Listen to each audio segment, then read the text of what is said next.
development in a Better Call Banking investigation. Customers left with a mess instead of a pool. Now the owner of the company is arrested. Investigator Shannon Bankin breaks down the dozens of charges he's facing tonight. Good evening, everyone. I'm Josh Benson. And I'm Stacy Scheibel. Thank you for joining us. James Staten, the owner of the now shuttered Olympus Pool, is in the Pasco County Jail tonight. Yeah, he faces 35 felony counts related to alleged fraud involving unfinished swimming pools spanning 6 Bay Area counties. And just minutes ago, the Hillsborough Sheriff's Office and FDLE provided this photo of Staten being walked into the Pasco County Jail. Investigator Shannon Bankin broke this story more than 2 years ago. She's in studio with us tonight.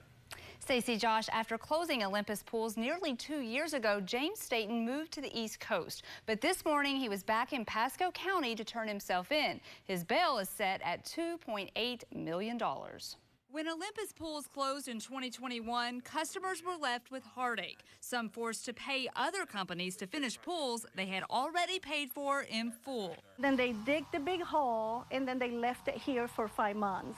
2 years later, Olympus Pools owner James Staten was arrested by the Florida Department of Law Enforcement and faces 35 felony charges: organized scheme to defraud, aggravated white-collar crime, 20 counts of grand theft in various degrees, 8 counts missed application of construction funds, 5 counts contractor fraud. Staten's attorney, Rick Escobar, sat down with me to explain why he thinks his client is not a criminal.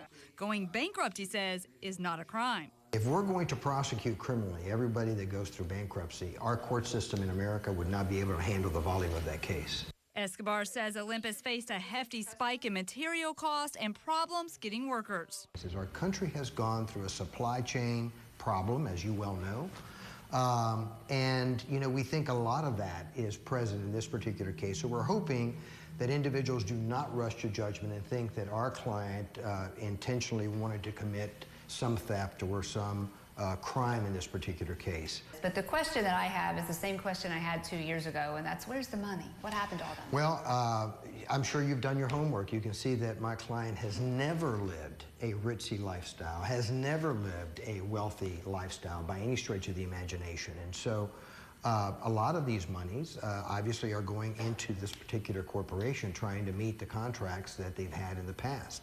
And I can pretty much assure you that it didn't just go into my client's pocket.